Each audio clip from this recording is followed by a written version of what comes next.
இங்கே நிறைய பேருக்கு லவ் பண்ண தெரியுது, பட் ஆனால் அந்த பிரேக்கப்னு வரும்போது அதை ஃபேஸ் பண்ண தெரியல. என்னை பொறுத்த வரைக்கும் யாரையும் நம்பாதீங்க.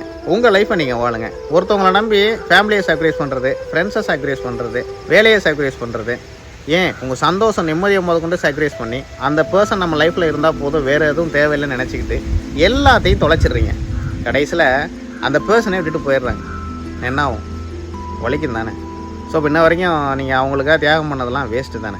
ஸோ ஒருத்தவங்களுக்கு நம்பிக்கை வைக்க போகிறீங்க, ஒருத்தவங்களை இம்பார்ட்டன்ட் கொடுக்குறீங்க அப்படின்னா அவங்களும் உங்களுக்கு அதே அளவுக்கு இம்பார்ட்டன்ட் கொடுக்குறாங்களான்னு பார்த்துக்கிட்டு எல்லா விஷயத்தையும் செய்யுங்க, தியாகம் பண்ணுங்கள், தப்பு இல்லை. ஒன் சைடு மட்டும் தியாகம் பண்ணால் ஏமாற்றம் தான் மிஞ்சம். அதுக்கு பேசாமல் நம்ம வீட்டில் இருந்துக்கிட்டு நமக்கு பிடிச்ச வேலையை செஞ்சுக்கிட்டு எதுவுமே தியாகம் பண்ணாமல் நம்ம வேலையை பார்த்துக்கிட்டு அப்பா அம்மா என்ன சொல்கிறாங்களோ அந்த லைஃப்பை சூஸ் பண்ணி சந்தோஷமாக வாழ்ந்துட்டு போயிடலாம்ல. ஏன்னா வலிங்கிறது விட்டுட்டு போனவங்களுக்கு இல்லை, நமக்கு தான். ஏமாந்து நிற்கிறவங்களுக்கு தான் வலி. ஸோ அந்த தப்பு பண்ணாதீங்க. உங்கள் லைஃப்பை நீங்கள் வாழுங்க.